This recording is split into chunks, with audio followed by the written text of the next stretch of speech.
Насловот на нашето вечерашно проучување веќе може да прочитате позади сцената на окултизмот. Ке зборуваме за една појава која е многу интересна, популарна и се повеќе и повеќе се шири.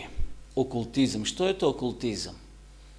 Зошто ова тематика се повеќе и повеќе луѓето ја интересира и ние малце поделу ќе видиме се што опфаќа. Например, може да кажеме дека на прв поглед окултизмот е интересна работа. Замислете некој кој е окултист и може вашата столица или столче да ја крене без човечка рака. Или некои предмети се движат во вашата просторија, значи се движат без човечка рака. А тој човек, тој медиум, тоа го прави. Која сила стои позади тоа? Зошто окултизмот денеска се повеќе и повеќе се шири на сите меридијани во светот? Расте интересот кон психичките и окултните појави. Например, жените, домакинките исто така дома, може би од шала, така интересно име, приредуваат такви сеанси. Ке си напијат кафе, ке се соберат и почнуваат да работат такви работи, да приредуваат такви сеанси што воспоставуваат дури контакт со покојните. Зарем е тоа можно? Понатамо, курсеви за вештерки и спиритисти се одржуваат по средните училишта и факултети. Може би кај нас во Македонија не, но во странство тоа се прави. Значи, едноставно се повикуваат они кои се заинтересирани да дојдат на такви семинари или курсеви, за да ги стекнат основните правила, како да бидат поинтересни или како да бидат задојни со се оно што окултизмот го учи. Гледате на оваа фотографија, тука се собрани и тука еден помеѓу нив кој е главен и едноставно ги учи останатите како тоа да го работат. Книгите се продаваат во книжарите како алва, што некој рекол. Значи, се повеќе списанија се печатат. И за самата астрологија, зашто окултизмот е тесно поврзано со астрологијата.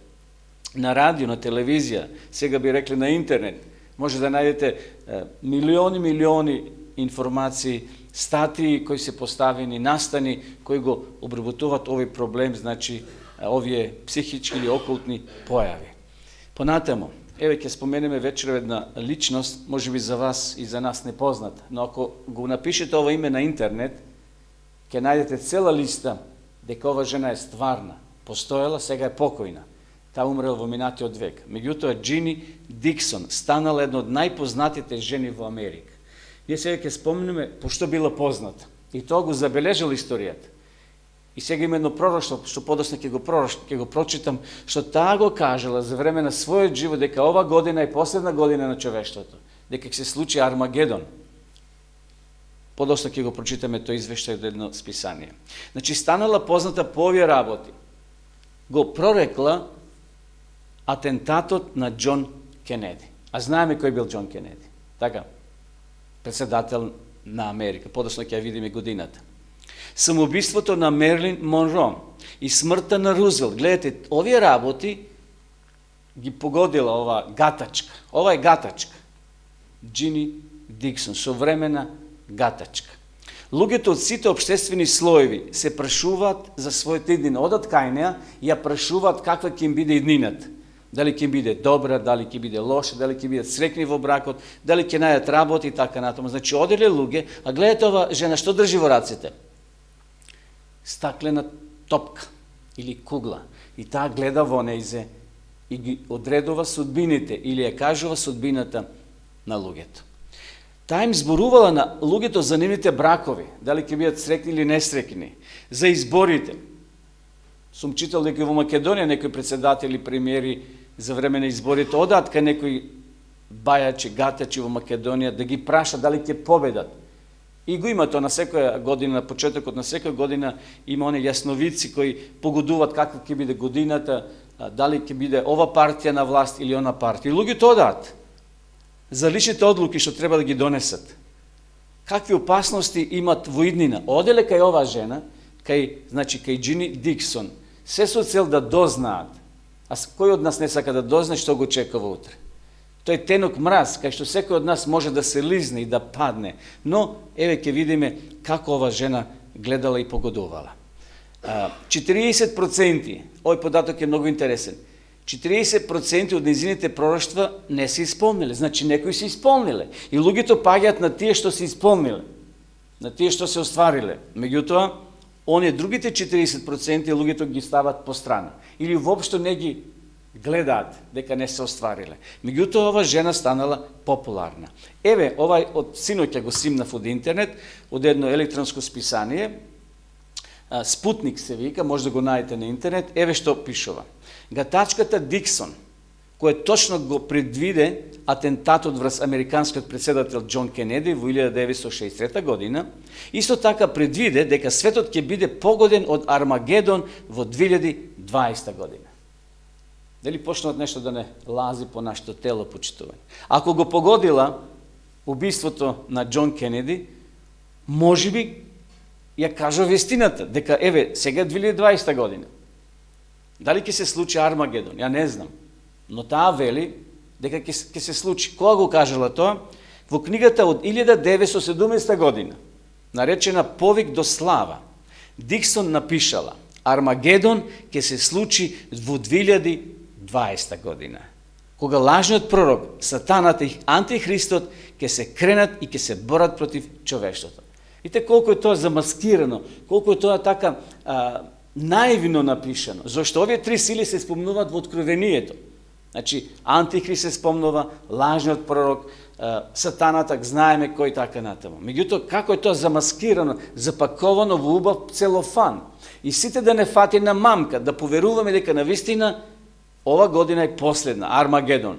Ја не знам дали ќе се случи, но според пророштвата, според Библијата, има уште настани кои треба се случат. Но, еве, таа вели 2020 година, а го кажала, го предвидела во 1970 година.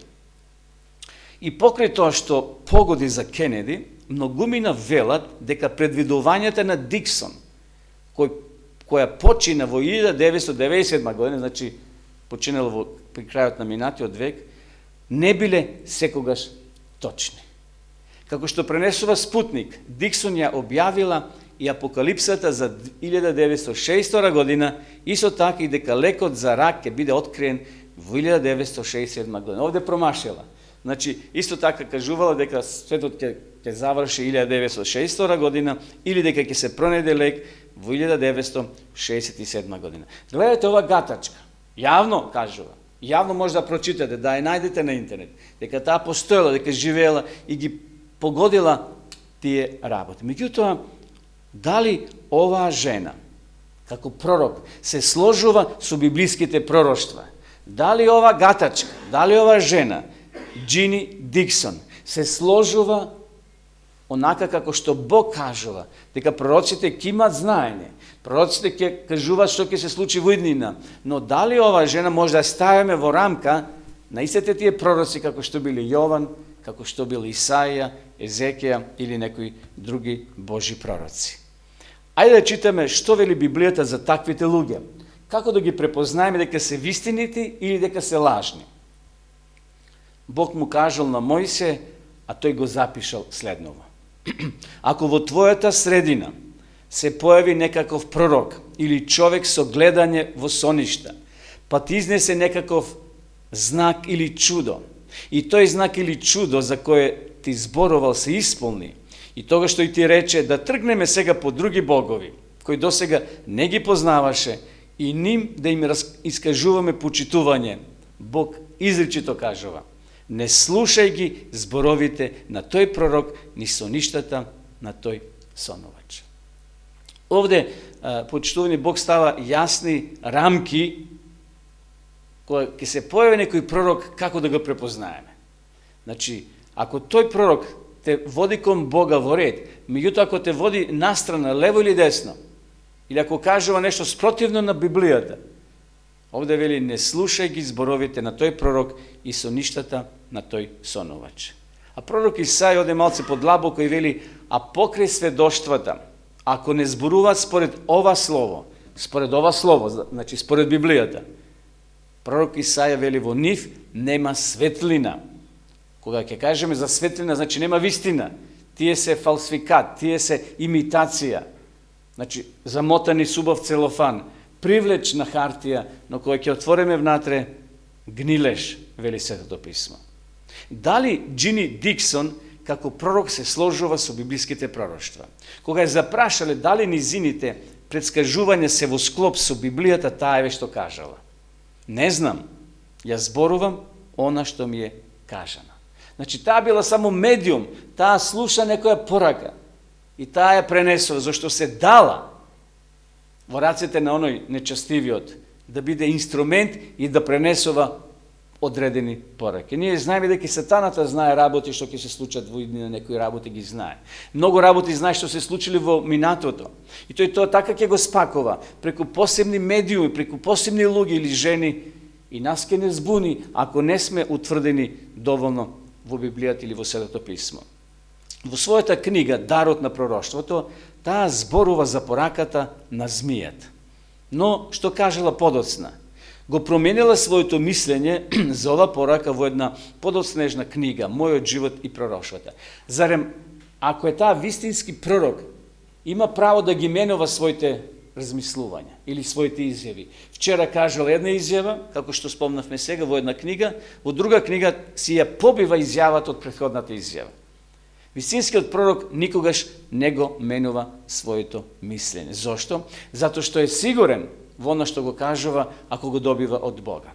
Значи, денеска, почитувани, се повеќе и повеќе расте интересот кон психичките и окултните појави. Джини Диксон станала најпозната американка, поради тие три работи што ги спомнавме. Значи, убиството на Кенеди, па самоубиството на глумица и на Рузвелт. Тие се три фундаментални подпирачки на која таа се потпира во своите изјави и многу луѓе слепо и поверували. И како што спомнавме, оделе, барале совет за својот живот, за својот нинина, па дури и председатели и директори така натаму. Еве што вели пророк Еремија. Но за пророкот што пророкува мир, можеш да знаеш дека навистина го испратил Господ откако ќе се исполни неговиот пророчки збор. Значи, секој од нас може да биде пророк, условно кажано, и да каже одредени действија што ќе се случат. Но ако не се случат, не си тогаш вистинити пророк. Овде Еремија вели, ако некој пророкува мир, а во тоа време имало многу така наречени пророци, бидејќи Божите пророци пророкувале ќе има војна, ќе има проблеми, ќе дојдат порубувачи, ако не бидете послушни, Бог така им велел. На пророците тие го пренесувале на народот.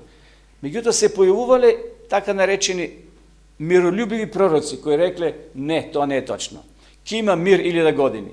Ке имаме мир, нема потреба да се плашите. Меѓутоа, сепак Божите пророци биле вистинити и нивите пророштва се исполнили кога асирците дошле во една прилика, вавилонците дошле и многу други поробувања ги доживели израелците само затоа што биле непослушни кон Бога, односно неговите пророци. Една друга жена по име Диана Пайк, вдовица на бискупот Джеймс Пайк, еве што кажала. И тие се занимавале со гатарство. Мојот сопруг и јас знаевме дека информациите добиени преку медиумот не беа секогаш точни. Значи, тие биле сигурни дека тоа што го кажуват не е вистина. Меѓутоа, го кажуват оно што народот сака да го слуша. Еве овде таа признава. Знаевме дека тие информации кои ги добивавме преку тој медиум не беа вистините. Но ние моравме да ги кажеме. Затоа што веќе се дале во рацете на тој медиум и морале да бидат инструмент во таквите раце. Но, ајде да одиме на почетокот и да видиме кога и каже на почитувани првата лага.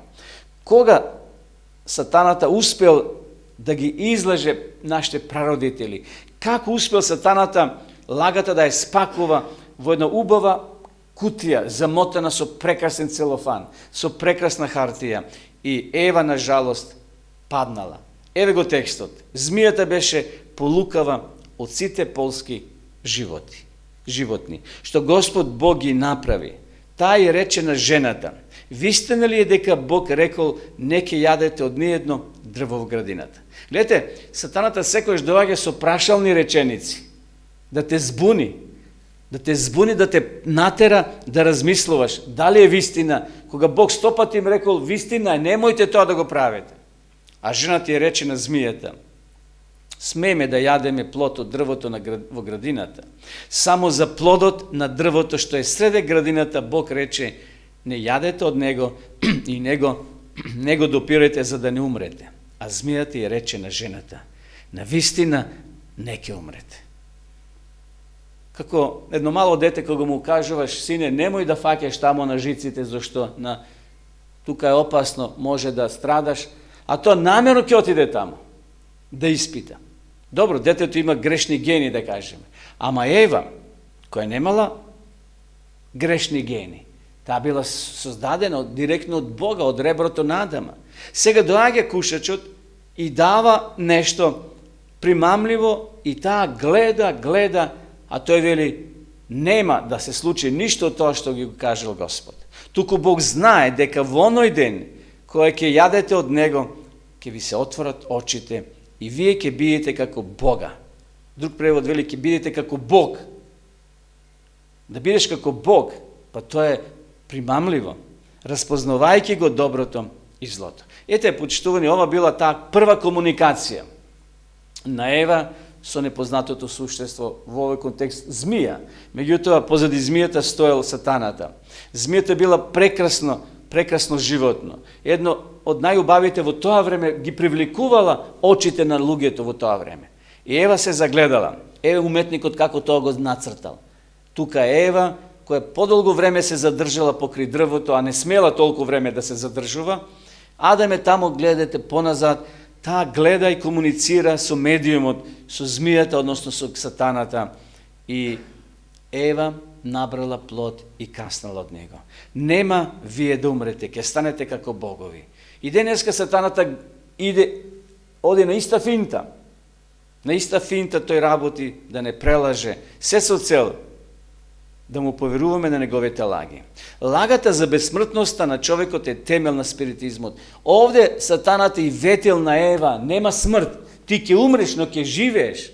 Зарем денеска не е во пропаганда истата мисла? Да, ќе умреш, ама душата каде оди? Продолжува да живее. Гледате, сатаната на модерен начин денеска не лажи нас. А не подоцна ќе видиме дека безсмртност не постои. Безсмртноста има само Бог, сите ние сме смртни. И кој ќе бидеме во вечноста безсмртни условно, повторно ќе зависиме од Бога. Тамка вели во Откровението, секој месец луѓето ќе каснуваат од еден плод за да живеат вечно. Но како е да е? Лагата за безсмртноста на човекот е темел на спиритизмот. А спиритизмот е една појава која наводно може да ни воспостави контакт со нашите покојни, со духовите на нашите покојни. Значи, тоа е тој спиритизам или окултизам, нешто сокриено, нешто што на прв поглед е така безазлено, како Ева што паднала. Гледате, еден обичен разговор, едно обично ветување, но тоа не било обично, сепак тој ветил нешто дека ќе стане како Бог. Библијата постојано зборува за фалсификат. Ние сме предупредени дека едно од најголемите лаги за кои светот ќе дознае, тоа е фалсификатот. Постојано сатаната прави фалсификат. Значи, ако Бог нешто покрене таму во средниот век, Бог направил движење во Европа, да се спротистави на лажната наука. Бидејќи Библијата била во тоа време во тие мувлосани подруми и била преведена на латински јазик. Никој не знал скоро од луѓето на латински јазик. Луѓето биле духовно слепи. Бог ќе подигне реформација. Но и сатаната ќе подигне лажна реформација. Во 19. век ќе се појават многу религиозни движења, протестантски, со цел да се вистината изнесе на виделина. Но сатаната ќе подигне, кој движење се појавило во 19. век? Атеистичко, да. Значи со Дарвин, еволуција ќе се појави. Паралелно. И луѓето да бидат збунети. Што е вистина? Еволуција или она што Бог го кажа. Бидејќи луѓето пошли да ја читат Библијата, Мартин Лутер ја превел на германски и други преводи дошле во светот, луѓето пошли да читат дека светот е создаден од страна на Бога. Меѓутоа сатаната подигнал друго движење, еволуција, да ги луѓето збуни. И денеска сатаната ќе прави фалсификат со цел и нас да не збуни, ако е можно, вели Библијата, избраните. Еве што вели Господ. Ако ви речат, прашајте ги духовите и оние кои пророкуваат за иднината, што шепотат и мрморат, одговорете им вака. Зар народот не треба да го прашува својот Бог? Зар мртвите се прашуваат за живите? Покрај законот, покрај сведоштвата, ако не зборуваат според ова слово, нема светлина во нив. Значи, Библијата јасно и гласно, почитувани, кажува дека сатаната ќе прави фалсификат. Тој ќе го доближе тој фалсификат толку близо до вистината, до оригиналот, и многу луѓе, ако не ја познат Библијата, може да има дома, ако не ја проучуват, ништо не вреди. Ние слепо ќе ја прифатиме лагат, односно фалсификатот, наместо она што вели овде пророкот, покрај законот и пророштвата. Ако некој не зборува според она слово, според Библијата, текстот вели, во нив нема вистина или светлина. Секој дар и вистина од Бога лукаво се фалсификувани од сатанат. Сатаната ќе го фалсификува и второто Христов доаѓање. Меѓутоа, не ќе може целосно. Но оние кои не ја познават Библијата, лесно ќе паднат. Сатаната точно знае како ќе изгледа Христовото доаѓање. Тој точно го проучува писмото. Тој точно ги знае сите детали. И тој ќе направи таква сцена, се со цел да го замагли вистинското Христово доаѓање. И ние да поверуваме на лага. Еве го текстот. Ајде да читаме заедно во Матеј 24 глава. Ако некој ви рече тогаш, еве Христос е тука или таму, не верувајте, зашто ќе се појават лажни Христоси и лажни пророци.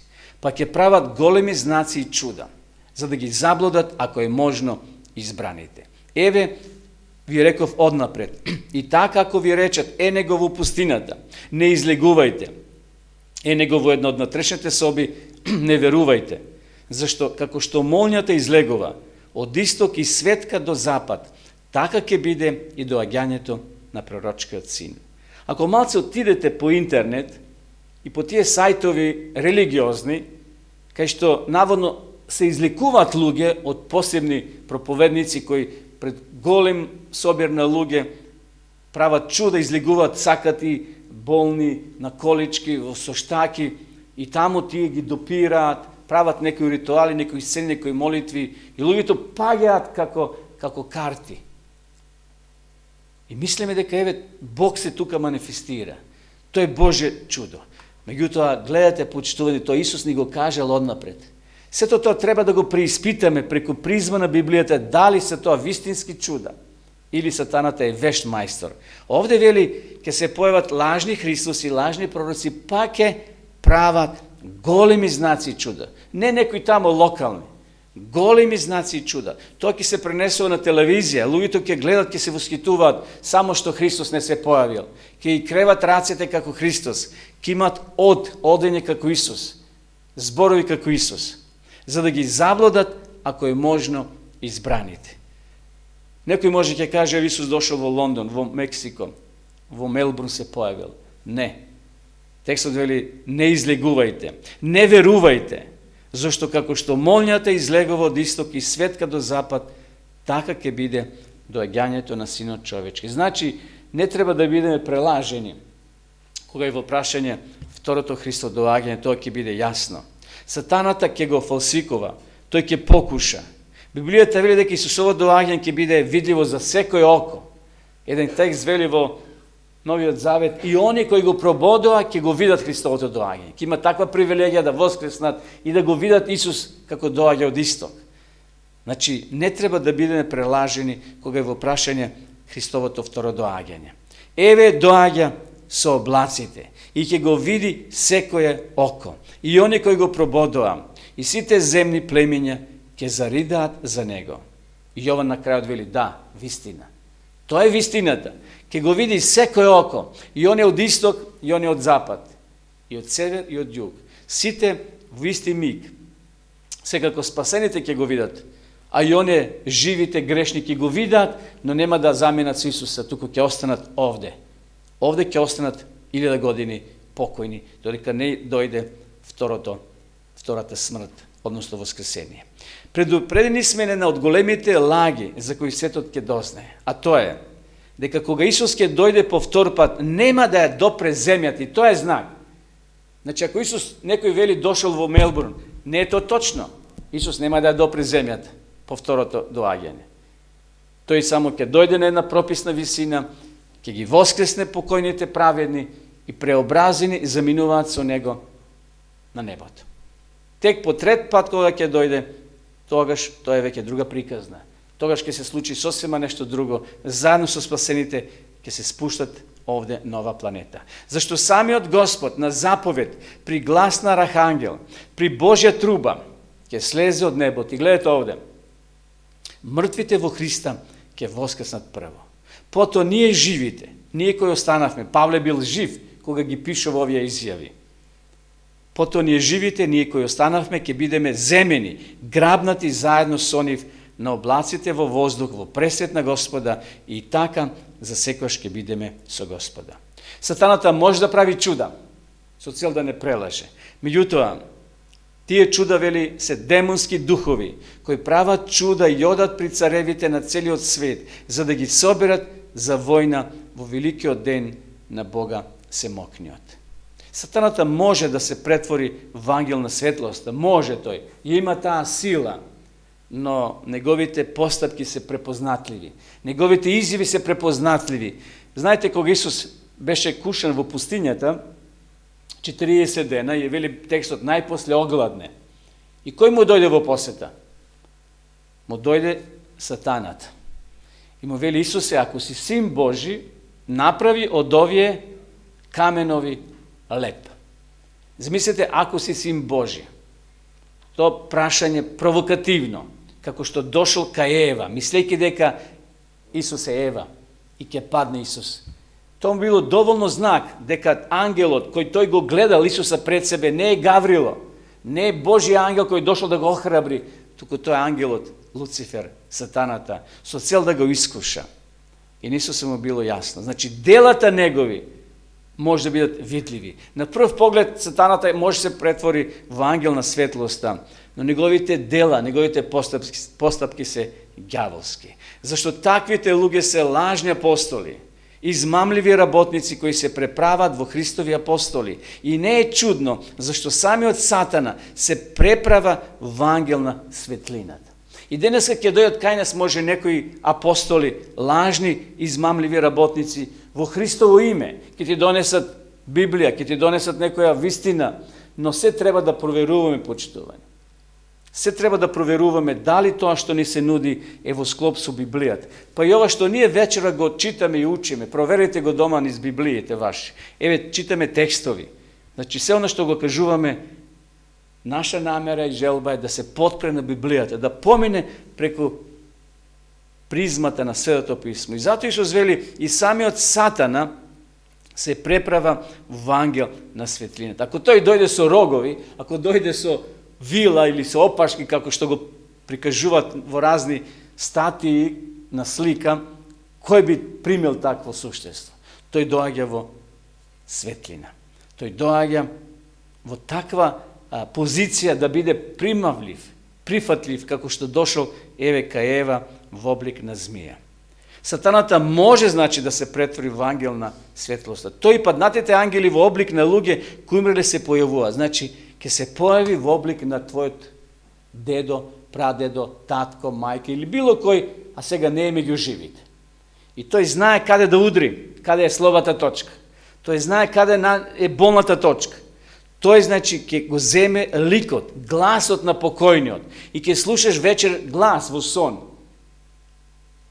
Внуко или внуче или сине, направи ми го тоа, донеси ми го тоа. И луѓето прават. Зошто? Па вели, баба ми го тоа кажа. А всушност бабата спие, дедото спие, нашите покојни се одмараат. Подоцна ние тоа ќе го кажеме, уште еднаш ќе го подвлечеме. Но сатаната, неговите демони, знаат ја како сум изгледал, знаат како сум зборел. И тој точно ќе го наде тој нагласок, твојот и мојот, кога нема еден ден да бидеме живи. А нашите наследници, ако не се утврдени во Библијата, лесно може да паднат, да се лизнат и да поверуваат дека покојните живеат. Мртвите, почитувани, не знаат ништо. Библијата јасно учи дека после смртта нема ништо. Сите одат на исто место и чекат промена. Мртвите не знаат ништо. Еве што вели мудриот Соломон. Живите барем знаат дека ќе умрат, а мртвите не знаат ништо, ниту имаат веќе награда. Пензијата се укинува. Донациите се така, кога човек ќе почине. Нема веќе ништо меѓу живите, нема дел, нема веќе награда, зашто се заборава и споменот за нив. Понатаму Соломон вели: и се врати правот во земјата, каде што бил, а духот се враќа кај Бога кој го дал. Здивот на животот се враќа кај Бога, а не душата. Здивот. Таму вели во 1 Мојсеева, 2 глава, кога Бог го создал Адам и Ева, и му дувна во носалките здив животен, и човекот стана жива душа. Значи, душата не се враќа, душа не постои сама за себе. Душата е спој на тело и на животот наш. Кога животот исчезнува, душата е мртва, односно телото е мртво и оди во непостојање. Адам никогаш не постоел пред Бог да го создаде од земја, го направил од кал, вели Библијата. И кога му дувнал во носалките живот, здив, човекот станал жива душа. И затоа Соломон ќе каже ова дефиниција во обратен смисол. И се враќа правот во земјата. Телото се враќа в земја, како што и бил. А духот, значи здивот, што Господ му го дал на првиот човек, а ние го добиваме животот со нашето раѓање, се враќа кај Бога кој го дал и човекот престанува да живее. Ке дојде ден кога повторно ќе се воспостави тој систем на живот во часот на воскресение. Значи зборот дух и зборот душа се заменуваат во Библијата. На жалост, луѓето ги минуваат и не знаат во кој контекст. Се додека мојот дух, гледате што вели Јов, се додека мојот дух е уште во мене, додека Божиот здив биде во моите носалки, продолжува понатаму ќе бидам жив. Значи тој дух, тој здив што Бог го дал на Адама, на првиот човек. И сега по пат на раѓање ние тој живот го добиваме од нашите мајки. Тој живот се продолжува. Меѓутоа кога ќе дојде крај, значи тој здив, тој живот се враќа кај Бога. Човекот при создавањето навистина бил само една материја, составен од елементи на земја. Човекот станал душа жива како резултат на соединување на елементите од кои го создал здивот на живот. Значи, тие елементи од кои човекот бил создаден, кога дошла таа енергија, тој здив, тој живот од Бога, почна да функционира. Значи, Адам имал мускули, не функционирале, имал мозок, не работел, срце и така натаму. Но кога дошол тој здив, кога Бог вдахнал живот во срцето, во душата, во телото на Адама, човекот станал душа жива. Кога телото и здивот на животот се раздвојуваат после смртта, душата престанува да постои, се додека повторно не се соедини при воскресението. Значи, кога Бог ќе каже повторно, Јоване, Петре, стани, Бог ќе му го врати животот. Бог не здивот, тој живот, Бог не зависи од тие изгнили коски или воопшто телото не постои веќе, Бог ќе создаде нова личност, ново тело, истиот човек, но Бог ќе создаде, значи, нов живот, живот прославено тело. Зошто луѓето веруваат во задгробен живот, дека душата после смртта? Па тоа потекнува од грчката митологија и филозофија. На жалост, преку историјата се вовлекло во црквите, во христијанството и денеска има тоа толку силен корен, што луѓето тешко поверуваат дека човекот после смртта престанува да живее и чека промена. Смртта, според Библијата, почитување е само сон, без соништа. Тој им рече, нашиот пријател Лазар заспа. Тук одам да го разбудам. Тогаш учениците му рекоа, Господи, ако заспал, ќе оздрави. Но Исус зборуваше за неговата смрт, а тие мисли дека зборува за починка во сон. Тогаш Исус јасно им рече, Лазар умре. Знаеме сега да не кажуваме повеќе кој бил Лазар со двете сестри, омилено место на Исуса Христа, кај што доаѓал често пати да се одмори физички. Очигледно тука им му давали јадење на Исуса, им бил пријател, но нивниот пријател Лазар умрел. Значи и пријателите на Бога умираат почитување. Ако веруваме во Бога, не значи ќе живееме 200 години на оваа земја. Кога ќе дојде крајот, ќе дојде.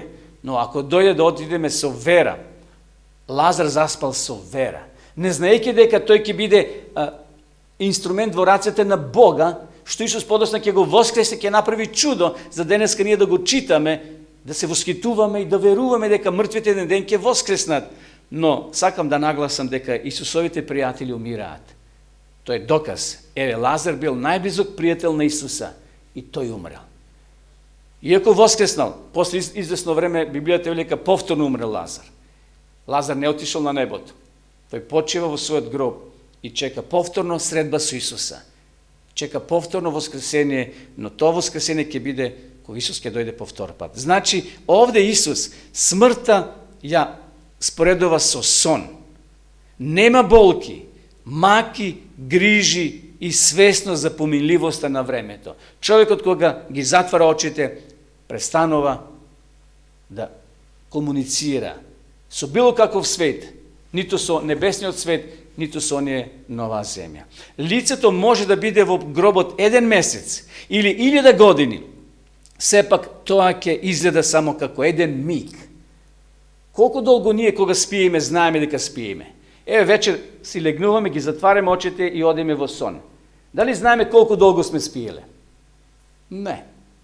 Тоа само може сатот да ни го каже, часовникот или тие кои се будни поред нас. И да кажат, абре, спиеш 8 часа. Зашто ние заспиваме и се будиме во исти секунд. Не сме свесни колку долго сме спиеле. Значи, човекот дали е 1 месец, 1 година во гробот, или 1000 години, не игра улога никаква. Бог во истиот миг, како што заспал, така ќе го воскресне. Но ако бил верен, ако бил послушен со променето тело, тело бесмртно, оспособено да оди со Исуса на облаците. Библиското учење за воскресението, за судот и Христовото второ доаѓање не се сложува со популарното верување, дека човекот веднаш после смртта заминува во пекол или рај. Нема рај, нема пекол, почитувани денеска. Тоа е измислена работа од страна на оној окултист, сатаната, кој знае во убава амбалажа тоа да го спакува, бидејќи тоа е најболно, кога ќе се разделиш од своите најблиски. А тој ти нуди, не плачете. Ние ќе воспоставиме контакт подоцна со душата на покојниот и ќе може да комуницираш, ќе може да зборуваш. Но воскресение, суд и Христов второ доаѓање не се сложува со таа идеја, со идејата на окултистите. Позади сцената на окултизмот стои ѓаволот, почитувани. И тоа мора јасно да го кажеме. А Бог ќе не сочува ако се престроиме на негова страна. Зошто би било воскресение ако сме веќе вечно сигурни на нашата награда кога ќе умреме? Ако човекот отишол веќе во рај, зошто сега повторно да го мачиме да се враќа овде нова земја? Ако веќе тој отпушал еден вечен живот. Гледате, таа теорија е на стаклени нозе. Ако малце подлабоко ја читаме Библијата, ќе видиме и ќе ги откриеме лагите на сатаната. Лагите нова окултистичка појава. Значи, зошто би имало воскресение ако веќе покојниот горе ужива во рајот? Зошто би му било на Бога суд на крајот од времето, ако веќе не е досудено, каде ќе отидеме кога ќе умреме? Ако сме биле добри, во ред, во рај. Ако сме биле лоши, осудени сме таму во пеколот. Зошто сега потребно е воскресение? Зошто е потребно судење? Денеска ни земните судови не те праќат веднаш во затвор ако не излезеш на суд, да се докаже дека си виновен. Значи, денеска земниот суд не те веднаш праќа во затвор, најпрви одиш во суд, па ќе се докажува. А камо ли Бог веднаш после смртта човека да го праќа на едно или на друго место? Зошто би требало Христос да дојде по својот народ ако сме веќе во часот на смртта со него на небото? Гледате колку празнини има таа наука. Гледате колку интересни работи што може да ги откриеме. Значи, зошто се тогаш тие потребни работи? Библиското учење за воскресението, судот и Христовото второ доаѓање не се совпаѓа со ова популарно верување дека човекот веднаш после смртта заминува во рај или во пекол. Мртвите ќе оживеат во мигот на второто Христово доаѓање. Еве текст кој го читаат многу проповедници, многу свештеници кога ги оформуваат тие погребални поворки, кога таму се опраштаат, се опростуваат од покојните. Многу свештеници ги читат овие зборови, но ги толкуваат на жалост погрешно. Зашто самиот Господ на заповед при глас на архангел И при Божја труба ќе слезе од небото и мртви во Христа ќе воскреснат прво. Пото ние живите, ние кои останавме, ќе бидеме грабнати заедно со нив на облаците во воздух, во пресвет на Господа, така за секогаш ќе бидеме со Господа. Гледате, почитувани, ќе се случи воскресение прво. Има и второ воскресение. Но то воскресение не е за живот. То воскресение е за секогаш да бидат уништени тие кои правиле лошо. Во смисол, овде пишува дека при Божиот повик, при архангелот кој ќе дојде од небото или ќе воскреснат најпрвин оние кои му биле верни на Господа. Нема еден по еден да ја поминуваме реката на животот, туку сите заедно ќе одеме заедно одеднаш. Читавме пред малце. Павле вели и покојните, праведни и живите во миг на око ќе бидат земени со Исуса. Еве при крајот да споменеме само неколку мисли за разбойникот на крстот. Некои луѓе велат дека еве разбойникот на крстот е доказ дека Исус веднаш после смртта му ветил на разбойникот дека ќе биде во рајот. Разбойникот го молил Христа да не го заборави кога ќе умре. Туку во часот при неговото доаѓање. Значи, разбойникот не го моли Исусе сега да ме однесеш во Царството Небесно. Зошто ни самиот Исус не бил во рајот. Еве го текстот. И рече, Исусе, спомни си за мене кога ќе дојдеш во Твоето царство. Христос на разбойникот му ветил дека тој ден ќе се сети кога? Тој ден кога ќе дојде Христос по втор пат на оваа земја, тогаш ќе се сети за него. Искуството на разбойникот на крстот не се спротивставува со оваа вистина. Постојат три причини поради кои Христос не му ветил на разбойникот дека ќе биде во рајот истиот ден. Зошто? Па и самиот Исус не бил во рајот. Бил на крстот, така. Па и самиот разбойник не бил мртов. Подосна ќе кажеме. Еве го, разбойникот не умрел тој ден. Смрт со раснување бил долг процес. Обично траел дури неколку седмици. Исус умрел според пророштвото третиот ден, односно третиот ден воскреснал, но тој истиот ден Исус умрел според пророштвото. За да умре, што им правеле на разбойниците? Им ги кршеле колената, ги повредувале да ја убрзат смртта. А Исус умрел, условно кажано, истиот тој ден. Од маките, таму вели еден писател, од душевните маки што Исус ги трпел, а тоа се гревовите на човекот, Исус, капки на крв му течело од челото, Исус умрел. Смрт со раснување бил долг процес. Така да Исус не му ветил веднаш на разбойникот дека кој ќе умре, ќе се најде во рајот. Постојат три причини поради кои Христос не му ветил на разбойникот дека ќе биде во рајот истиот ден. Библијата тоа го потврдува. Еве го текстот. Кога веќе се свечери, бидејќи беше подготвување, односно ден спроти сабота, дојде Јосиф од Ариматеја, почитуван советник кој самиот го чекаше Божјото слово, Божјото царство, се осмели и влезе при Пилата и го побара Исусовото тело. Каде бил Исус? Во гроб. Во петок попладне бил погребан, сабота цел ден бил во гробот и во недела наутро Исус воскреснал. Значи Исус по смртта не заминал на небото истиот ден. Понатаму, Исус ја рече, не допирај ме, зашто уште не отидов при мојот татко. Туку оди при моите браки и речи им, се враќам при мојот татко и вашиот татко, при мојот Бог и вашиот Бог. Така да Исус не му ветил на крстот, додека висел на разбойникот, дека ќе биде веднаш во рајот. Зошто и самиот Исус се уште не отишол горе. Еве ова ни го покажува. Сега ова Исус е веќе воскреснат во прославено тело. Знаеме, жените сакал да го допрат кога го виделе, но тој вели не допирајте ме. Се уште не сум бил горе кај мојот татко. Според Лука 23:43, запирката треба да стои после зборот денес. Тука многу луѓе прават теологија или прават свој верување дека ете Исус денес му ветил дека ќе биде во Царството Небесно. Во прашање само една запирка која го менува мислата.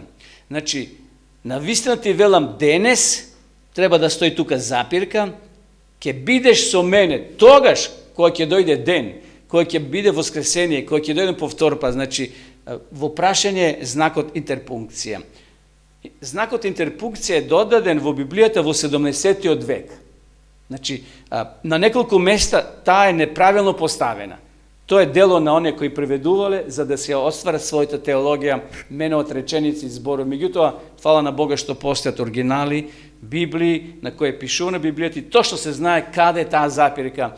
И самата теологија на Исус Христос научава дека во часот на смртта не се оди ниту во рај, ниту во пекол. Значи, тоа се докази или причини поради кои Христос не му ветил на разбойникот дека веднаш ќе замине во рајот. Христос ќе се сети и на нас, почитувани, кој ќе дојде, ако денес ние се сетиме за Него. Ако цел живот одиме без Христа и сега на крајот, кога ќе дојде смртта, ние веќе немаме време да се приготвиме. Тогаш тешко ќе ни биде да го препознаеме Христа. Овој разбойник од десната страна, еве го овде на сликава, очигледно тој слушал за Исуса низ Палестина, иако имал реноме на разбойник, лош човек, но во душата бил добар. Меѓутоа, можеби друштвото го завлекло и сега тој ја користи последната шанса. Поверува во Исуса, гледајќи го неговото однесување, дека Исус се однесол како јагне. И му вели Исусе, сети си за мене. Се покајал, а Исус му вели, Господине, ти ветувам денес. Запирка, ќе бидеш со мене во рајот, во оној ден, во оној час, кој ќе дојдам и по останатите. Еве овие неколку фотографии, ќе завршиме веќе овде. Библијата е јасна книга која ни кажува што се крие позади окултизмот. Исус умрел на крстот Голготски. Исус воскреснал, ја победил смртта. Ова смрт е сон. Исус ја победил втората смрт, она вечната смрт. Смрт од која нема будење. Овде гледаме на овие фотографии дека кога ќе дојде Исус ќе се случи воскресение. Тогаш семејствата повторно ќе се соединат. Тогаш спасените ќе воскреснат и ќе бидат земени, ќе тргнат кон небото.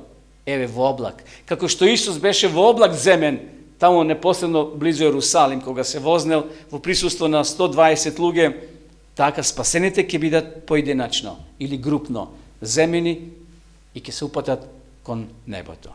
Почитувани, Исус ќе дојде. Дали ние веруваме или не, тоа ќе се оствари. Еве сега зимата отпочна. За месец и пол дена ќе дојде пролет. Може ние да кажеме, ма нема да дојде. Нема да веруваме, но така ќе се дојде на 22 март. Значи, така Исус ќе дојде. Дали ќе веруваме или не, Исус ќе дојде кога ќе се наврши времето. Но подобро да веруваме, подобро да се приготвиме, за да се сочуваме од сите овие окултистички работи, кои денеска сатаната така вешто ги монтира. Се со цел да го сврти нашиот поглед, наместо да гледаме во Христа и во Неговото доаѓање. Да гледаме на оваа земја, кај што постојат проблеми, кај што постојат болести, кај што постои смрт. Господ нека ни помогне и нека не сочува. Да изградиме нашата вера врз цврст темел, врз темелот на Исуса Христа. Христос доаѓа и кој ќе дојде и ние да се најдеме во онаа група. Гледате овде, со расширени раце велат, еве го нашиот Господ кој го чекавме. Нека биде и наша молитва да еден ден бидеме со Христа во вечноста. Амин.